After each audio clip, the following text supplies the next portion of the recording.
2 de agosto de 2013. Com o retorno de Fábio Santos à lateral esquerda, o Corinthians deve ir com força máxima para o jogo contra o Criciúma, em Santa Catarina. Líder da Série B, o Palmeiras quer repetir o bom futebol apresentado na goleada diante do Icasa para atropelar o Bragantino daqui a pouco no Pacaembu. Com apenas uma vitória em 10 jogos e na vice-lanterna do Brasileirão, a Portuguesa tem uma difícil missão diante do Vitória, em Salvador. Botafogo vence o Vitória e assume a liderança do campeonato. No Serra Dourada, deu empate entre Goiás e Vasco. E ainda tudo sobre a estreia do SESI neste Campeonato Paulista, com mudanças na regra do vôlei. Não saia daí, o Gazeta Esportiva volta já.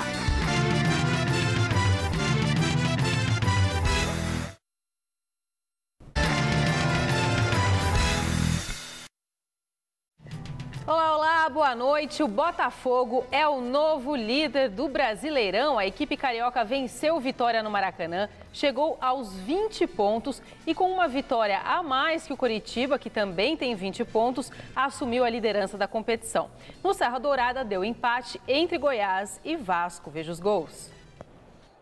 No Maracanã, o Botafogo recebeu o Vitória e saiu na frente depois dessa linda jogada que terminou com um passe de Seedorf para Vitinho. Aí ele só teve o trabalho de empurrar para dentro, 1-0. Na segunda etapa, mais uma assistência do holandês e mais um gol do Fogão. Dessa vez, de Elias, que tocou na saída do goleiro Wilson. E ficou nisso, Botafogo agora líder do Brasileirão, 2, Vitória 0. No Serra Dourada, Pedro Quem completou o cruzamento da esquerda e colocou o Vascão na frente do Goiás, 1-0. Mas no finalzinho da partida, Walter, em cobrança de pênalti, deixou tudo igual. Final, Goiás 1, Vasco também 1. Grande noite para você que acompanha o Gazeta Esportiva. Nem Atlético, nem Corinthians, nem Fluminense, nem Grêmio, nem São Paulo. Quem está fazendo bonito realmente nesse Campeonato Brasileiro é o Botafogo. O Botafogo até aqui é o time que apresentou, para mim, do ponto de vista tático, o conjunto mais consistente. É um time entrosado, já tem jogado junto há um bom tempo, tem o Seedorf vivendo um grande momento, até beneficiado também pelo baixo nível técnico do Campeonato Brasileiro, dá para jogar com certa tranquilidade, e o Botafogo está aí, brilhando na ponta do campeonato. O Coritiba, para mim, é uma agradável surpresa. O Botafogo está jogando um futebol muito eficiente, muito competente. O Coritiba é a surpresa, tendo o Alex, o veterano Alex, outro veterano, Chico, que consegue jogar muito bem no Campeonato Brasileiro, muito bem no Campeonato Nacional. Boa noite. Boa noite, Celso. Boa noite, Anitta. Boa noite a todos vocês. Evidentemente que o Celso Cardoso, ele, além de ser jornalista, cantor, ele também é um rapaz atleta. Ele já correu várias maratonas. Não é verdade. Corri meia maratona. A São Silvestre você correu? Não corri também porque eu estava trabalhando. Mas meia maratona dá nada mais nada menos que 20 quilômetros. 21. É isso? 21 quilômetros.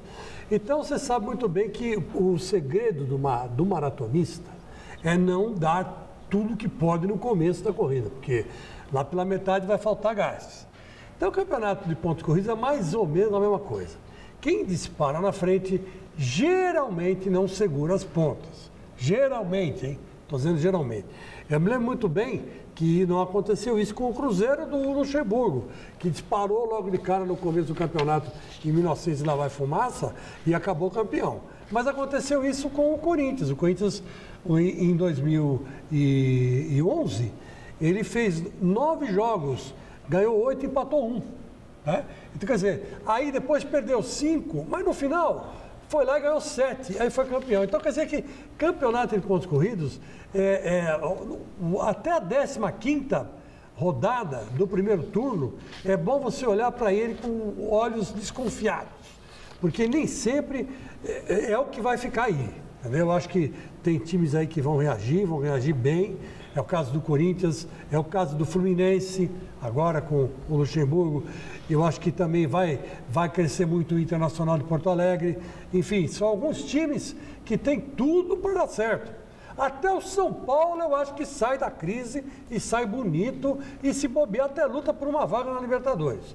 Porque não é assim, Campeonato de Pontos Corridos brasileiro, com nível mais ou menos, ganha quem tiver elenco. Então você vai para. Você olha para. Tem que olhar por esse ângulo. É mais ou menos que o Celso faz nas meias maratonas que ele corre, né? Começa lá num piquinho, sei lá, 5, 6, 7. A minha, nos tempos áureos, faz tempo que isso não ocorre, obviamente, mas nos tempos áureos a melhor volta sempre foi a última. Foi a última. A mais rápida. A mais rápida, porque o cara está com um fôlego para isso. Agora, se você sai correndo que nem uma vaca, no começo do campeonato, no começo da corrida, você na metade já não aguenta. Eu tenho amigos meus que fazem, que são lutadores profissionais, que estão acostumados a fazer corridas longas e que caíram na bobagem de correr maratona, né? Tipo São Silvestre, né?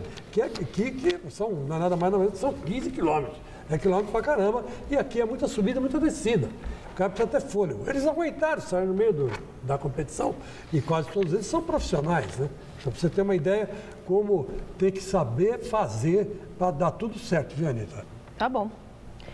E depois de 10 rodadas disputadas no campeonato, veja agora como é que tá a classificação. O Botafogo é o líder do campeonato com 20 pontos. Em segundo, vem o Coritiba, também com 20 pontos, mas com uma vitória a menos. Na sequência, vem o Bahia, com 19. E fechando o G4, o Cruzeiro, com 18. Em seguida, está o Inter, também com 18. Vitória e Grêmio, com 15. Vasco e Corinthians, com 14. Atlético Paranaense e Goiás, com 13. Fluminense e Santos, com 12. Criciúma com 11 e Ponte Preta e Atlético Mineiro com 10 pontos ganhos. E na zona de rebaixamento estão Flamengo com 10, São Paulo com 9, Portuguesa com 8 e Náutico na lanterna com 7 pontos. E você vote na enquete que está no ar no site gazetesportiva.net, que é sobre o jogo de daqui a pouquinho pela Série B. Qual será o resultado do duelo paulista entre Palmeiras e Bragantino? Dá Verdão, empate ou o Braga vence no Pacaembu? Acesse Vote, o resultado sai no fim do programa de hoje. Celso. Palmeiras. Chico. Empate. Pensei que ia ser 7-0. Não, 7-0 é um outro jogo. É um outro jogo, é verdade, César. Sobre o qual a gente fala daqui a pouco. Mas o meu coração está enterrado em Bragança Paulista, porque é a terra de Casper Libero. Então eu acho que segura empate 0-0. Hoje é dia de placar Chico Languiano. Que bom. Ou não, né? O assunto agora é Copa do Mundo no Brasil. Numa iniciativa do Sindicato dos Atletas de São Paulo, foi realizada nessa semana a última etapa de uma simulação que investiga os efeitos da temperatura na saúde dos jogadores. O trabalho pretende colher informações para solicitar junto à FIFA medidas para minimizar o desgaste físico dos atletas. Entre elas, o projeto coloca em questão as altas temperaturas durante os horários dos jogos no Mundial. Veja na reportagem de Luiz Henrique Gurian. Neste jogo, o que menos importa é o resultado do placar. Quer dizer, não para quem treina. Vamos, Binho! Vamos, Binho! Acorda, Binho! Esquece lá que só vai fazer o movimento, Sandro! Tá dormindo aí? É mais um dos jogos simulatórios para a Copa do Mundo de 2014. Avaliação do impacto fisiológico da sobrecarga térmica em jogadores de futebol profissional. Trocando em miúdos. É um teste para verificar a temperatura dos jogadores enquanto eles estão em atividade durante a partida. E começa com essa pirulazinha. Quer dizer, não é tão pequenininha assim, né? E aí, faz o que com ela? O atleta vai ingerir e a partir do momento que essa cápsula estiver no tubo digestivo dele, a gente vai começar a fazer as mensurações de temperatura. Aí o atleta ingere essa pílula? Ingere. Já ingeriu a sua? Já. Tem que ser quanto tempo antes do jogo? 2 horas. Tá sentindo alguma coisa? Não, normal. Tô sentindo você ser meio pálido, meio... Não é nada disso não, né? Nada disso. Brincadeira, boa, porque nada disso. Bom, e depois que ele ingeriu essa pirulazinha, acontece o quê? A gente verifica a temperatura interna dele. Com esse aparelhinho aqui? Com esse aparelhinho. Se chama? Core Temp. Então vamos medir a temperatura do... Como é que se chama? Lourenço Matos. Temperatura do corpo dele? 37,69. E aí a cada momento você vai fazendo uma medição. E a cada momento a gente vai fazendo a medição. Por quê? Porque além do calor produzido pelo corpo durante a atividade, durante o exercício, aqui a gente tem a situação de que você está ganhando calor do ambiente. Então, tudo isso gera uma sobrecarga térmica, que é justamente o que a gente está querendo estudar. Os testes visam aprimorar resultados da temperatura corporal do atleta durante uma partida de futebol. Ano que vem, nesta mesma época, teremos a Copa do Mundo. Recentemente, na Copa das Confederações, as seleções da Espanha e da Itália reclamaram do forte calor brasileiro. Assim, foram estudados Manaus, Amazonas, Fortaleza, Ceará e Brasília, no Brasil Central. Chegou a vez de São Paulo, sede da abertura do Mundial em 12 de junho, 5 da tarde, 2014. Arena Corinthians, zona leste da cidade. Esse aparelho é um importante aliado nessas medições. Como é que ele chama? Mede o quê e por que é importante? Ele se chama WBGT.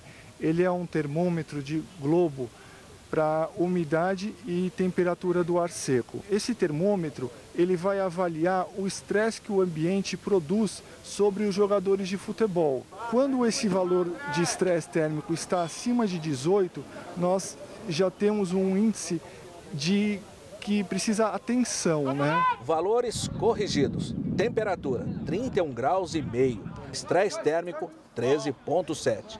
Referências que serão avaliadas para o fechamento do relatório, que será encaminhado via sindicatos dos atletas profissionais do estado de São Paulo para a FIFA. Esse trabalho, além de ser pioneiro, né, que é o único trabalho no mundo que está discutindo, que está trazendo elementos científicos para o futebol, o único do mundo, a gente quer abrir uma discussão, não só em termos da sobrecarga térmica, mas do conjunto de medidas que podem ser tomadas para que o atleta tenha a sua vida preservada, e com isso a gente está fazendo um favor para a FIFA. A gente sabe que isso vai ajudar a melhorar a qualidade do espetáculo.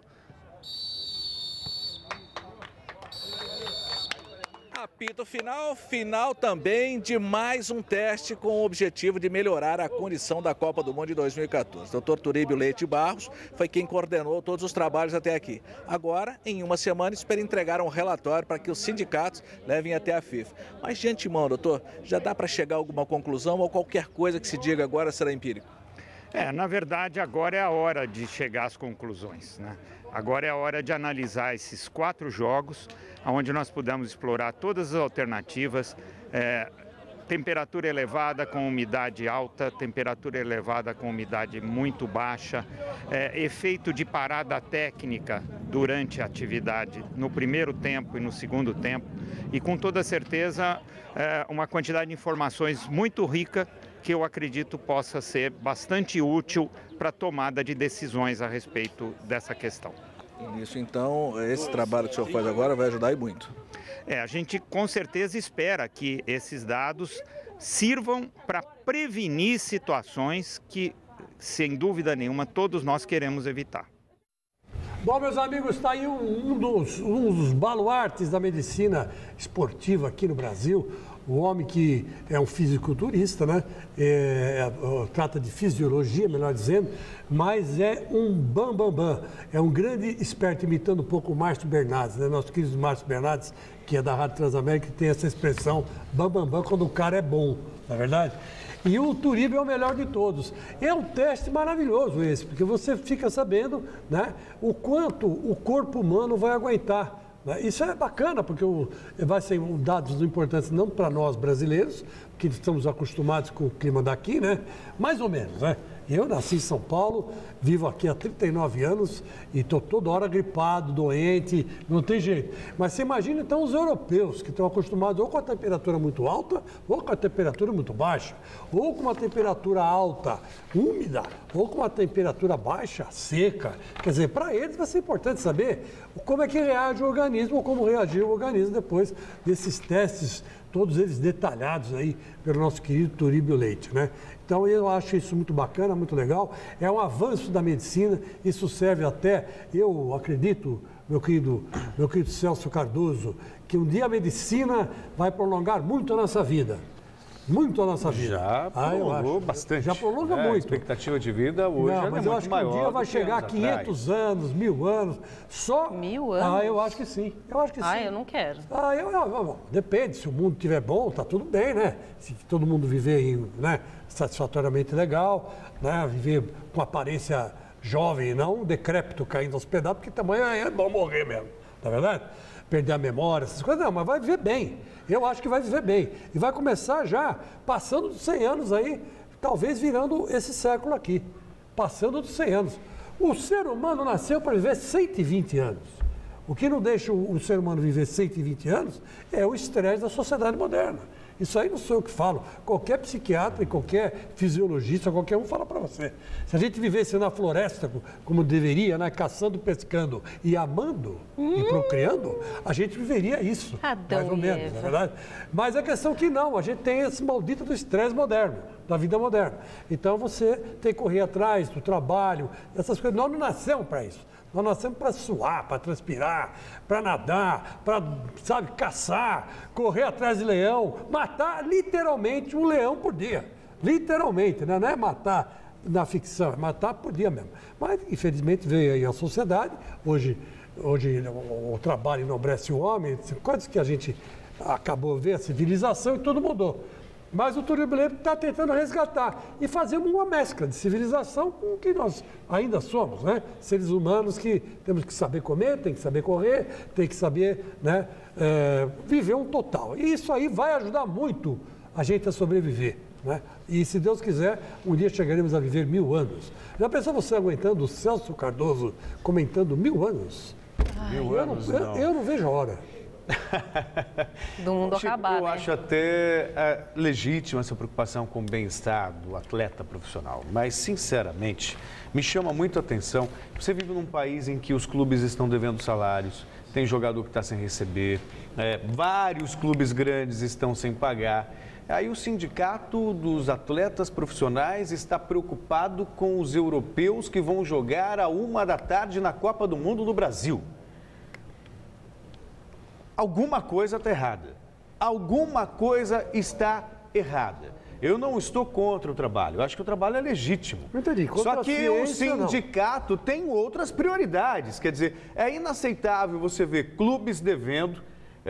O Campeonato Brasileiro, essa várzea, por exemplo, você não tem nenhuma abertura, você não, legítima, digna, você não tem um evento profissional, né? O campeonato começa num final de Campeonato Paulista modorrento, no meio de Libertadores, ninguém sabe quem vem, ninguém sabe quem vai, clube devendo e devendo bastante, vários clubes estão devendo. E aí você vê, eu fiz essa pergunta aqui recentemente, o Sindicato dos Atletas, o Flávio fazia comigo, aqui é outra cultura. Lá na Argentina, por exemplo, clube não pôde negociar, comprar nenhum atleta enquanto não sanasse as dívidas com os jogadores. E aqui o sindicato está mobilizado com o horário da Copa do Mundo e lembrando a preocupação com os jogadores que vêm da Europa. Sinceramente, eu não sei. Para o mundo, porque está na hora de descer. Vôlei, daqui a pouquinho a seleção brasileira feminina estreia no Grand Prix. Às 7h em Campinas tem Brasil e Polônia. Além dessas seleções, o Grupo A tem também as equipes da Rússia e dos Estados Unidos. Amanhã o Brasil enfrenta o time russo às 10h da manhã e a terceira partida, que é contra as americanas, acontece no domingo também às 10 da manhã. Na segunda-feira a gente conta para vocês como foi o desempenho das nossas meninas, certo? Vôlei Brasil, Quirim e São José fazem daqui a pouco, às 7h30 no ginásio Taquaral, em Campinas, o jogo de abertura do Campeonato Paulista de Vôlei Masculino. Amanhã vai ser a vez do SES estrear contra o São Caetano no ginásio da Vila Leopoldina. Campeão da temporada passada, a equipe comandada pelo técnico Marcos Pacheco pretende fazer bonito mais uma vez e chegar com algumas novidades. Vamos ver na reportagem de Felipe Esboril. Nesta sexta-feira começa o Campeonato Paulista de Vôlei Masculino, que vai contar com 7 equipes neste ano. Uma das favoritas ao título é o SESI, de Murilo e Serginho. Nesse começo, a preparação física é fundamental. O esforço na academia é grande e eles preferiam, lógico, estar na quadra. Academia a gente tem que fazer para evitar lesão, né? Fazer algum fortalecimento, até porque o corpo necessita desse tipo de trabalho. A estreia do SESI acontece neste sábado contra o São Caetano e a ansiedade é grande para voltar às quadras. Depois de acho que 2 meses aí sem atividades dentro do voleibol, sem jogar, eu acho que toda equipe que começa a fazer uma pré-temporada quer logo jogar. E aqui, dentro da quadra, algumas regras serão testadas neste Campeonato Paulista, como por exemplo a mudança no número de pontos do set de 25 para 21 pontos, ou ainda os 15 segundos para o jogo ser reiniciado. É um teste que a gente vai fazer no Campeonato Paulista e na Superliga, objetivando diminuir o tempo total de jogo, porque com o equilíbrio das equipes, com a evolução do voleibol, mesmo com as mudanças anteriores, as partidas não era incomum chegarem a mais de 2 horas e meia, 2 horas e 45. A gente fez 2 amistosos, no qual a gente viu que o set vai muito rápido, né? Uma diferença de 3, 4 pontos hoje. A partir do 15º ponto é difícil você recuperar. Para esse início de temporada, a equipe do SESI conta com algumas mudanças significativas, como a contratação de Marcos Pacheco, que assumiu a equipe no lugar de Giovanni Gavi. Foi me dada a autonomia de contratar a equipe e da maneira como que eu enxergo o voleibol, das minhas verdades, né? Então foi montada uma equipe nesse sentido, e uma equipe com pretensões extremamente, né, grandes, que é chegar a uma final de uma Superliga e buscar o título da Superliga, né? A comissão técnica inteira é nova, o Marcos Pacheco, com o Marcel Matos, o Gersinho, o Jaime, o preparador físico, quer dizer, a mudança, né, no perfil da equipe. Depois da academia, é a vez do trabalho na quadra. E como o jogador de vôlei gosta, dá só uma olhada na velocidade que a bola vai nesse simulador de saque. Se for assim, o SESI vai chegar muito bem preparado nesse início de campeonato.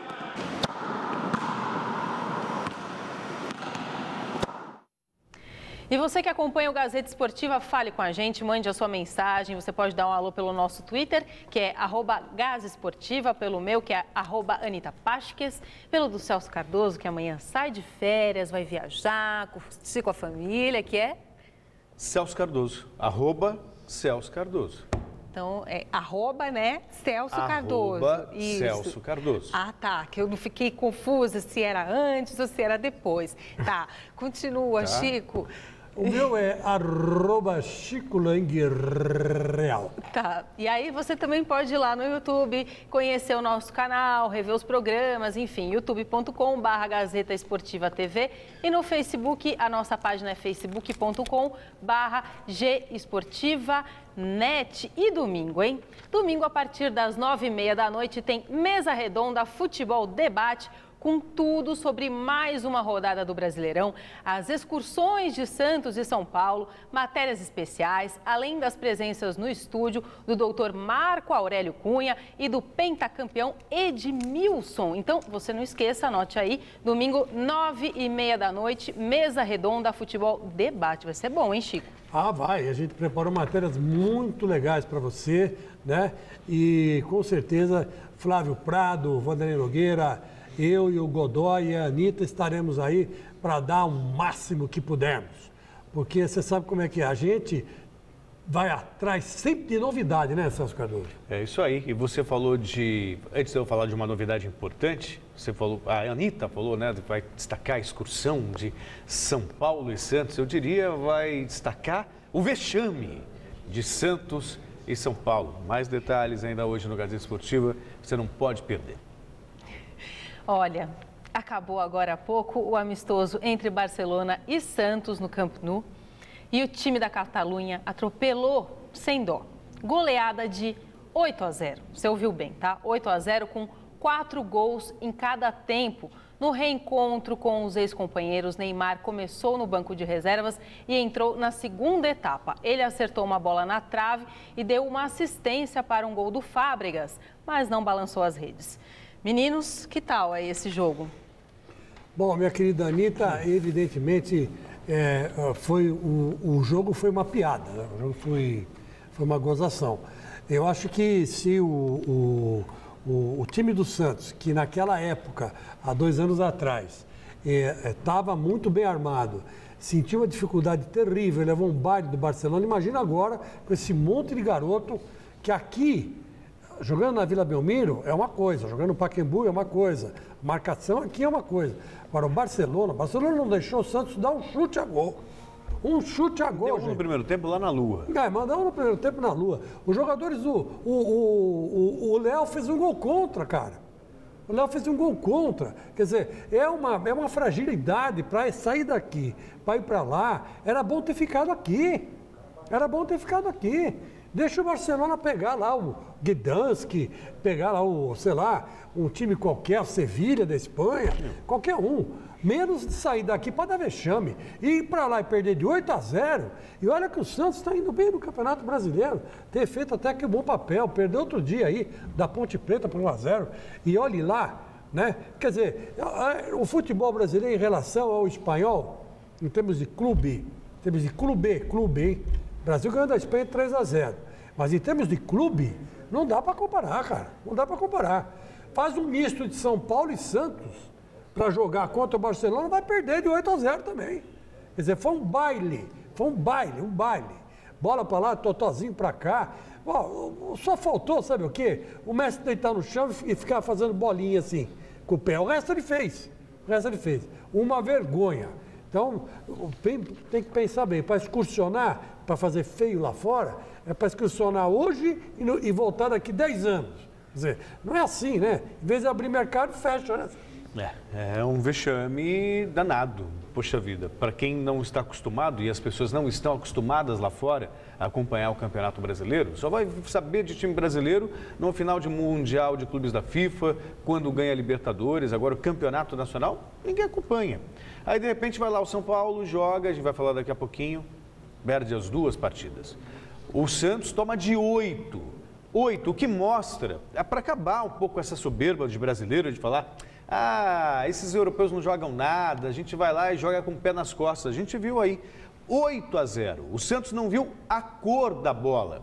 O Messi fez o primeiro, você lembrou bem, o Léo fez o gol contra, depois o Alex Sanches fez o terceiro, Pedro fez o quarto, Fábricas fez o quinto, o sexto, o sétimo foi do Adriano, o outro golaço, e o Dom Gol definiu o placar.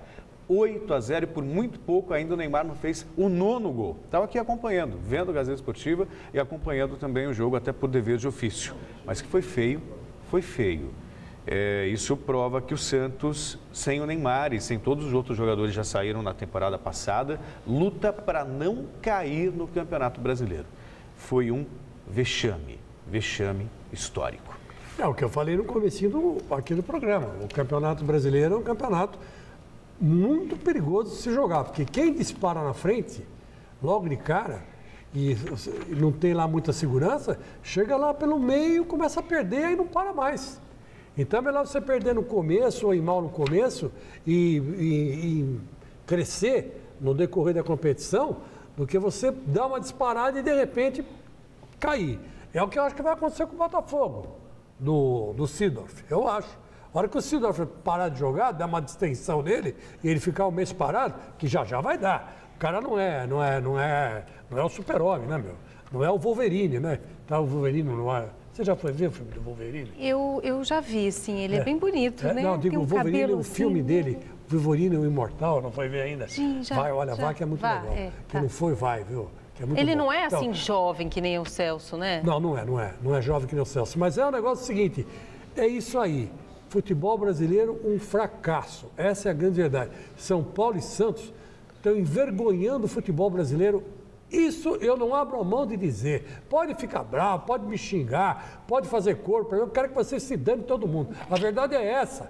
São Paulo e Santos estão fazendo o futebol brasileiro sentir vergonha. Essa é que é a grande verdade. Se é para fazer isso, então não vai, meu. Fica aqui. Joga com em casa e tá tudo certo. Porque... eles estão no início de temporada, a gente está no meio da temporada. Teoricamente, a gente brasileiro, o time brasileiro, estaria em melhores condições físicas, mais entrosado. Eles estão voltando às férias, então tudo muito fácil. E o Santos só assistindo. Olá, já faz mais de uma semana que o paraguaio Giménez, do Olímpia, perdeu o pênalti decisivo na final da Libertadores e o Atlético Mineiro se tornou campeão da Libertadores. Mas obviamente, né, que os jogadores e a torcida do Galo não cansa de comemorar. Ontem em Belo Horizonte, a massa atleticana deu mais uma prova de que sabe fazer uma festa.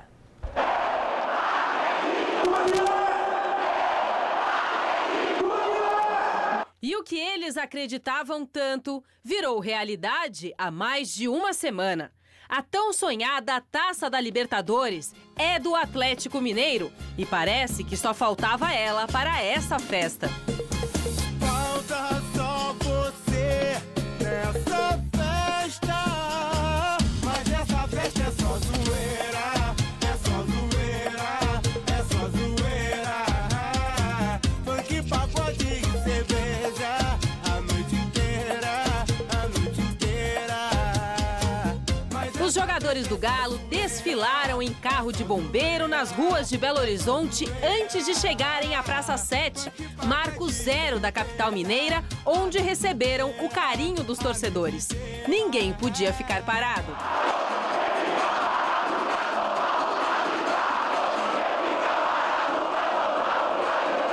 A gente esperou na quarta-feira a madrugada inteira e hoje é o dia!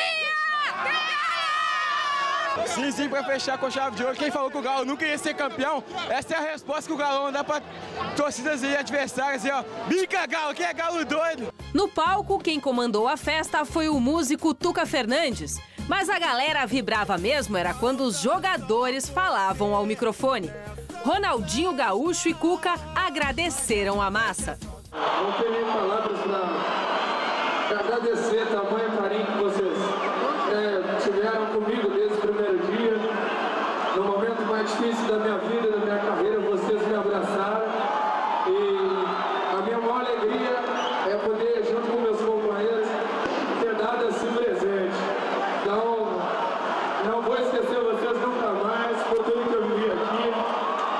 E aqui é Galo, porra!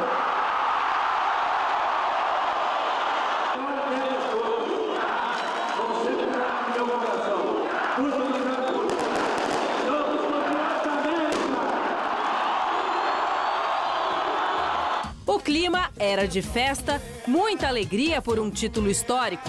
Mas essa torcida tão sofrida não se esquece de algumas mágoas.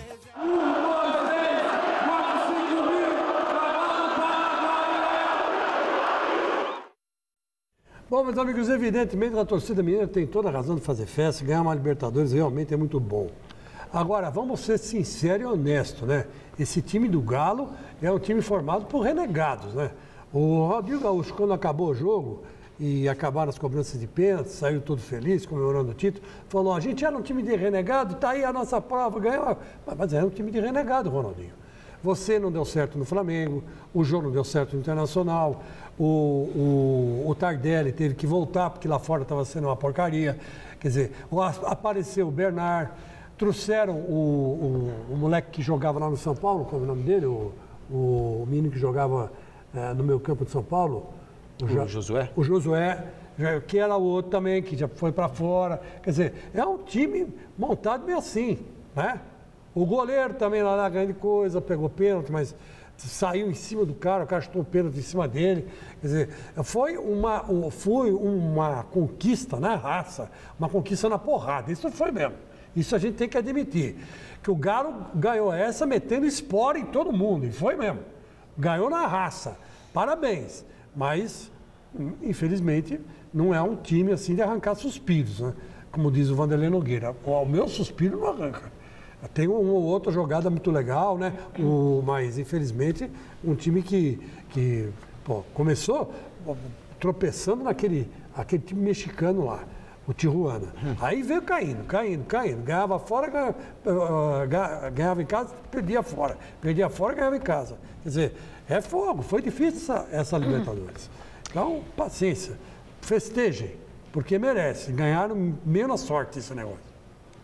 Bom, e essa noite a bola rola pela 12ª rodada do Campeonato Brasileiro da Série B. No Pacaembu tem o líder Palmeiras e amanhã a 2ª colocada Chapecoense joga no Recife. Confira a rodada desse final de semana. Daqui a pouco, às 7h30, o América de Natal enfrenta o Boa Esporte. No mesmo horário, o Palmeiras mede forças com o Bragantino. Já às 9h50, o Oeste de Itápolis joga contra o Asa de Arapiraca. Enquanto que o América Mineiro tem pela frente o Ceará. Amanhã, às 4h20 da tarde, tem Sport e Chapecoense. O Avaí tem confronto diante do Paysandu. Em duelo catarinense, o Joinville pega o Figueirense. O São Caetano vai até Juazeiro do Norte visitar o Ceará. Às 9 da noite, o Atlético Goianiense encara o Paraná. E fechando a rodada, o Guaratinguetá recebe o ABC de Natal. E logo mais tem Verdão em campo novamente no Pacaembu. Depois da goleada na terça-feira, o Palmeiras vai em busca de mais uma vitória para se manter na ponta da Série B. E para vencer o Bragantino, o Alviverde tem no elenco um atleta que já defendeu as cores do time do interior e passou algumas diquinhas para Gilson Kleina.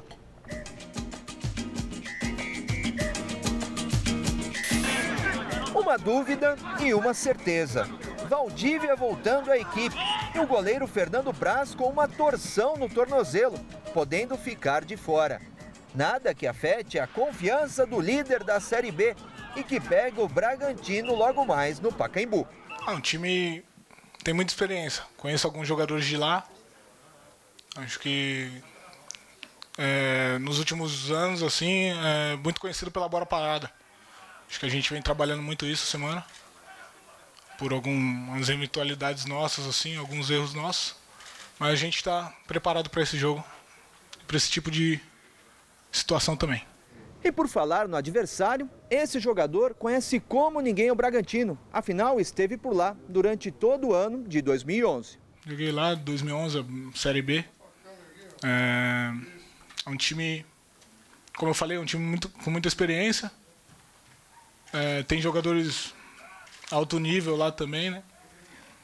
Acho que vai dar... Conversei com o Gilson sobre alguns jogadores de lá, como o Léo Jaime, Diego Macedo. Acho que esses jogadores assim é que fazem a diferença hoje no Bragantino, né? Luiz Felipe é um dos jovens atletas do grupo. Foi comendo pelas beiradas e quando percebeu, já estava no time titular. Esperava oportunidade, mas não agora, né? A Ayrton estava vindo bem. Acho que uma falha, assim, não sei, acho que aconteceu, né? Aconteceu dele ficar doente e tal. Acho que veio rápido demais, né? Não esperava isso, né? Eu acho que coloquei na minha cabeça que eu tinha que continuar fazendo o trabalho que eu estava fazendo na Penapolense. Acho que foi um trabalho bom que eu fiz por lá e acho que isso me ajudou a ter continuidade aqui no Palmeiras. Entre vocês, jogadores, também pinta essa curiosidade, essa ansiedade para enfrentar um time que hoje está disputando a Série A, para ver qual o real nível dessa equipe? Sim, acho que hoje o Palmeiras está demonstrando um time de Série A, né? Acho que demonstrando uma situação que estaria na Série A. A gente já enfrentou em jogos treinos time de Série A, né? Como a Portuguesa, e demonstramos que normalmente podemos jogar uma Série A com esse time que tem. E Cruzeiro e Coritiba fazem amanhã o único jogo da 11ª rodada da Série A. No domingo tem mais 7 partidas. O Corinthians joga em Santa Catarina, tem também Clássico Carioca no Maracanã e o Grenal em Porto Alegre. Confira contra quem o seu time vai jogar. Amanhã às 6h30 da noite, o Cruzeiro encara o Coritiba no Mineirão. No domingo, às 4 da tarde, o Flamengo pega o Atlético Mineiro no Mané Garrincha. O Grêmio faz o clássico gaúcho diante do Internacional na Casa Tricolor. No Moisés Lucarelli, a Ponte Preta tem duelo contra o Fluminense. O Corinthians vai ao sul do país para visitar o Criciúma no Heriberto Rios. E o Atlético Paranaense mede forças com o Goiás no Durival de Brito. Às 6h30 no Maracanã tem clássico carioca entre Vasco e Botafogo. E fechando a rodada, o Vitória enfrenta a Portuguesa no Barradão. Um dos clássicos da rodada acontece no Rio Grande do Sul. A partida entre Grêmio e Internacional, a primeira no novo estádio do Tricolor, foi cercada de polêmica durante a semana, já que o Ministério Público e a Brigada Militar do Rio Grande do Sul batalharam para que o duelo tivesse torcida única. Mas depois de muita reclamação das torcidas e da ação dos dirigentes, os colorados terão direito a uma carga reduzida de ingressos. Os dois times precisam vencer vencer para apagar a má impressão deixada na última rodada. O Grenal, neste domingo, será uma oportunidade para as duas equipes tentarem a recuperação no Campeonato Brasileiro. O Inter vem de derrota para o Náutico no último final de semana. Já o Grêmio perdeu para o Corinthians na quarta-feira. E apesar de toda a rivalidade do clássico, o técnico Renato Gaúcho trata a partida como um jogo normal. O Internacional vai querer ganhar do Grêmio, o Grêmio vai querer ganhar do Internacional. Vamos com calma, esfriar a cabeça, ver quais são os jogadores que estarão à minha disposição para o jogo de domingo. E a partir daí a gente começa a montar o quebra-cabeça, procurar montar um esquema para que a gente possa sair de campo com os 3 pontos. E os desfalques de Renato Gaúcho serão o meia Zé Roberto, contundido logo no início do confronto contra o Corinthians, e o atacante Vargas, com entorse no tornozelo. Já o técnico Dunga ganhou uma semana inteira para trabalhar por conta do adiamento da partida com o Santos e deverá promover o retorno de Leandro Damião ao time titular. É o Grenal e muito importante para o torcedor, mas é um jogo que é só 3 pontos, não? E é importante só focar o jogo aí, não? Essa tranquilidade para fazer o melhor jogo possível. No Sul, uma iniciativa de copiar o que acontece na Argentina. Aliás, na Argentina, por causa dos confrontos, dos conflitos entre torcidas organizadas, entre torcedores rivais, só tem jogo agora para uma única torcida. Vai ser assim no campeonato argentino. É uma atitude prudente, preventiva, para você evitar o caos, evitar mortes, evitar que muitos se firam em confrontos envolvendo torcedores. Ao mesmo tempo, se o bom senso manda você deixar estádio só para uma torcida, por outro lado, isso revela a falência das autoridades em combater o crime, em combater os conflitos entre torcedores. E aí eu volto ao que aconteceu na Inglaterra, que hoje você tinha antes as brigas entre hooligans, confrontos muito sérios, gravíssimos, e hoje você tem estádios sem alambrado, quer dizer, e não tem briga porque houve uma mudança no comportamento, uma mudança de atitude por parte das autoridades. E aqui na Argentina o que você vê realmente é uma passividade diante de tudo isso. Ou seja, na Argentina jogo para uma só torcida, que vai contra o espírito do futebol, e o mesmo vai acontecer em Porto Alegre. Eu lamento muito esse estado de coisas. Bom, eu acho assim, deixaram para o crime organizado, né, os estádios de futebol. Quer dizer, agora só pode ir uma quadrilha por vez, né, para ver o jogo. Quando o jogo é em casa de um, que fica a quadrilha de lá. Quando eu jogo na casa de outro, é a quadrilha do outro que veja. É que nem alguns jogos de várzea aqui na periferia de São Paulo, né? Que acontece exatamente isso. Né? Negócio medonho. Bom, e de técnico novo e com apenas uma vitória em 10 jogos, a vice-lanterna portuguesa tem uma missão difícil no próximo domingo contra o Vitória em Salvador. As informações da Lusa com Luiz Henrique Gurian. Ok, Anitta, amigos desse Gazeta Esportiva, vamos de Lusa, que tem jogo complicado nesse final de semana. Lá na Bahia, enfrenta o Vitória, que ontem perdeu para o Botafogo, caiu uma posição na tabela, está em 6º lugar.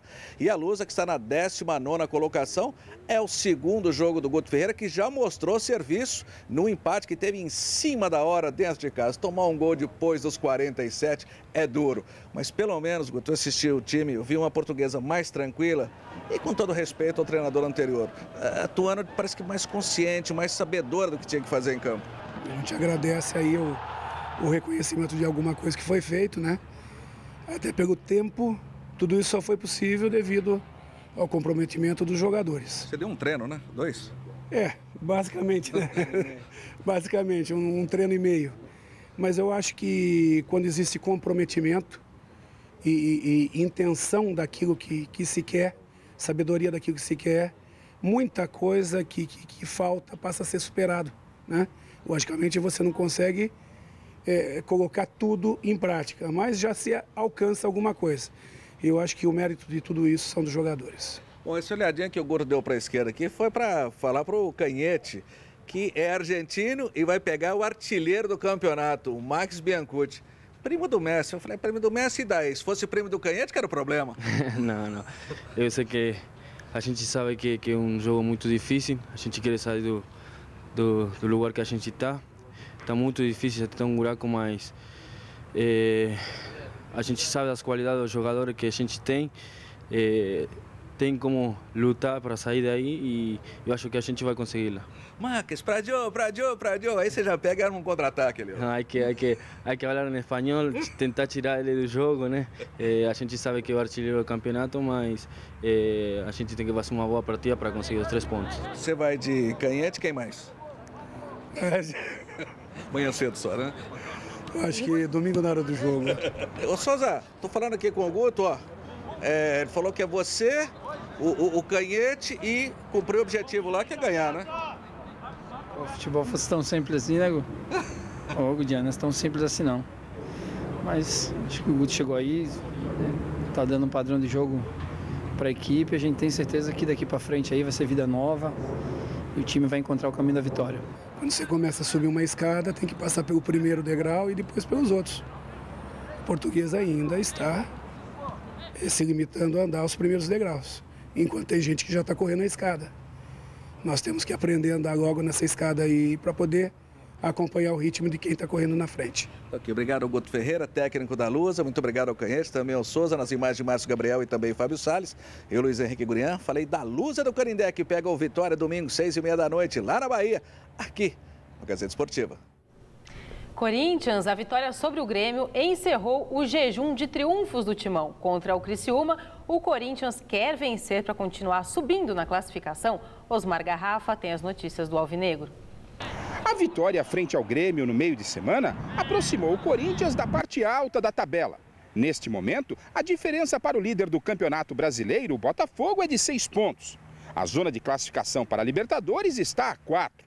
E para continuar subindo no campeonato, todos sabem que a equipe tem que somar mais 3 pontos no final de semana. E a missão dessa vez vai ser longe do torcedor. O Corinthians, domingo, enfrenta o Criciúma em Santa Catarina. E no trabalho dessa tarde, o técnico Tite praticamente definiu a equipe. Paulo André, Emerson e Danilo, com dores musculares, treinaram em separado, mas não preocupam. E a única novidade deve mesmo ser o retorno de Fábio Santos à lateral esquerda. Após ter cumprido suspensão contra o Grêmio, ele já está à disposição do treinador. Amanhã pela manhã, aqui mesmo no CT, o técnico Tite comanda o último trabalho antes do embarque para Santa Catarina. E salvo algum problema nesta movimentação, o Corinthians já está escalado para o jogo de domingo, com Cássio no gol, Edenilson pela lateral direita, Gil e Paulo André na zaga e Fábio Santos retornando à lateral esquerda. No meio-campo, Ralf, Guilherme e Danilo. No ataque, Emerson, Guerreiro e Romarinho. Do CT Dr. Joaquim Grava, Osmar Garrafa para o Gazeta Esportiva. Meus amigos, isso não é aquilo que a gente esperava. O Corinthians já começou a vencer, venceu com gol impedido, né? E também depois com gol contra. Essa é a grande verdade do Grêmio. Mas não foi mal, mas venceu, precisava vencer. E se eu conheço o meu eleitorado, o Tite já achou o time é esse aí mesmo. Então é só sair para o abraço. 7-0 para o Corinthians em cima do Criciúma. Ai. Resultado final da nossa enquete no site gazetesportiva.net. Qual será o resultado do duelo que vai ter daqui a pouquinho, Palmeiras e Bragantino? Dá Verdão, empate ou Bragantino vence no Pacaembu? 59,3% vitória do Palmeiras. O programa de hoje termina aqui. Domingo tem mesa redonda a partir das 9h30 da noite. Não esquece. Fique agora com o Jornal da Gazeta. Boas férias, Celso! Muito obrigado. Nos vemos dia 27 de fevereiro aqui nesta bancada. Até lá. Tchau. Fevereiro?